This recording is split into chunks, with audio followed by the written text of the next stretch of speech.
Inquiry ہو گئی، لکھ دیا آپ نے کہ فلاں افسر نے قصوروار ہے، فلاں افسر نے یہ کیا، آپ نے انکوائری فارورڈ کر دی آئی جی صاحب کو. یقیناً اتھارٹی وہ رکھتے ہیں، کسی کے خلاف ایکشن لینا ہے، کسی کے خلاف کوئی اس کو سزا دینی ہے. کیا وہاں پہ آگے جا کے سب کچھ میرٹ پہ ہوتا ہے؟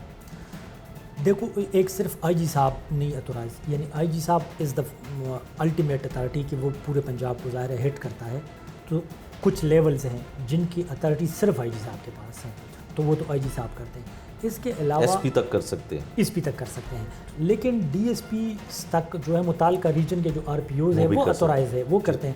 تو ہم جب پٹ اپ کرتے ہیں نا، ہم آئی جی صاحب کو وہ کیس پٹ اپ کرتے ہیں جو آئی جی صاحب کی ڈومین ہے. ٹھیک ہے. اور وہ اب تک تو کم کیسز آئے ہیں، لیکن جو آئے ہیں میں نے آپ کو پہلے بھی عرض کیا کہ آئی جی صاحب بھی اس پیس کو سزا نہیں دے سکتے. وہ ریکمینڈ کر کے ہماری انکوائری سے اگری کر کے بھیجتے ہیں اسٹیبلشمنٹ ڈویژن. تو پھر اسٹیبلشمنٹ ڈویژن سزا دیتی ہے یا ایگزونریٹ کرتی ہے، وہ جو ان کا یقیناً اسٹیبلشمنٹ ڈویژن کسی کو سزا نہیں دیتی ہے. وہ ایک الگ ایشو ہے کہ وہ ہمارا ڈومین نہیں ہے، ہم صرف ریکمینڈنگ کرتے ہیں. اچھا سر یہ بتائیے گا کہ جو سزا کسی کو ملتی ہے، جس طرح سے آپ نے بتایا کہ آپ کتنے لوگوں کی جو ہے وہ انکوائری خلاف لکھ کے بھیج چکے ہیں، اس میں 10 ہیں، 20 ہیں، 50 ہیں، یہاں 100 کے قریب ہیں، تو کتنے لوگوں کو سزا ملی ہوگی؟ یہ بھی تو فیڈ بیک آپ کے پاس آتا ہوگا، متعلقہ آر پی اوز، متعلقہ ڈی پی اوز کے پاس. آپ نے جو پنشمنٹ کی بات کی نا، تو 2023 میں ہم نے ریکمینڈ کیا 320 آفیسرس کے خلاف.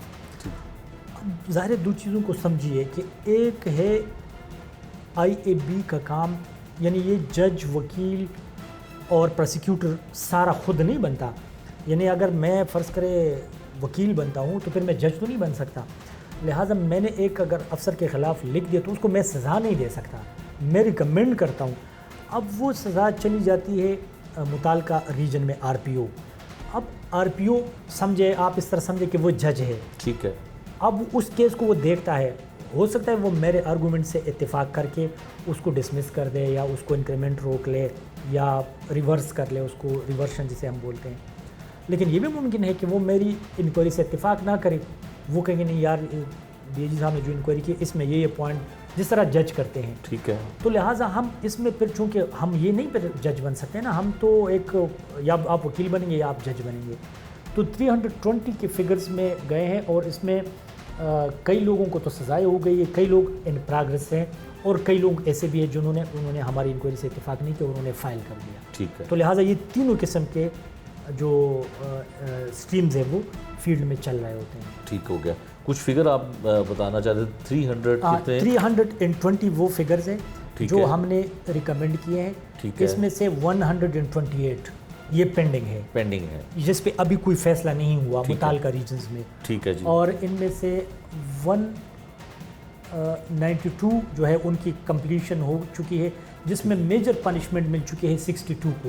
Major punishment means dismissal from service یا ریموول فرام سروس. تو 62 تو وہ ہے جو ابھی تک کے فگر میں ڈسمس ہو گئے ہیں سروس سے. اس کے علاوہ 128 ابھی رہتے ہیں جن پہ بھی فیصلہ ہونا ہے.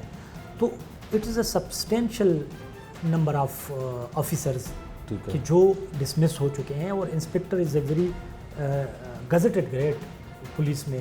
آپ ان کے مقابلے میں مجھے کوئی اور سول ڈپارٹمنٹ نہیں دکھا سکتے جس میں ایک 16 گریڈ کا بندہ اس طرح ڈسمس ہوتا ہو، یا ایون پی این کو اگر آپ لے لینا وہ بھی اس طرح نہیں ڈسمس ہو سکتا. دس از اونلی پولیس ڈپارٹمنٹ جو انکوائری بھی کرتی ہے، جو ریورشن بھی کرتی ہے. آپ نے کئی دیکھا ہوگا کہ سب انسپکٹر سے اے ایس آئی بن جاتا ہے، اے ایس آئی سے ہیڈ کانسٹیبل، ایون کانسٹیبل بھی بن جاتے ہیں، ڈسمس فرام سروس ہو جاتے ہیں. تو یہ ایک سلسلہ سائڈ بائی سائڈ احتساب کا چل رہا ہے. میں یہ نہیں کلیم کرتا کہ بالکل ہر چیز دودھ سے دھل گئی، but we are trying to reform, and الحمدللہ کافی چینج آ چکا ہے اور کافی چینج ابھی آنا بقا ہے.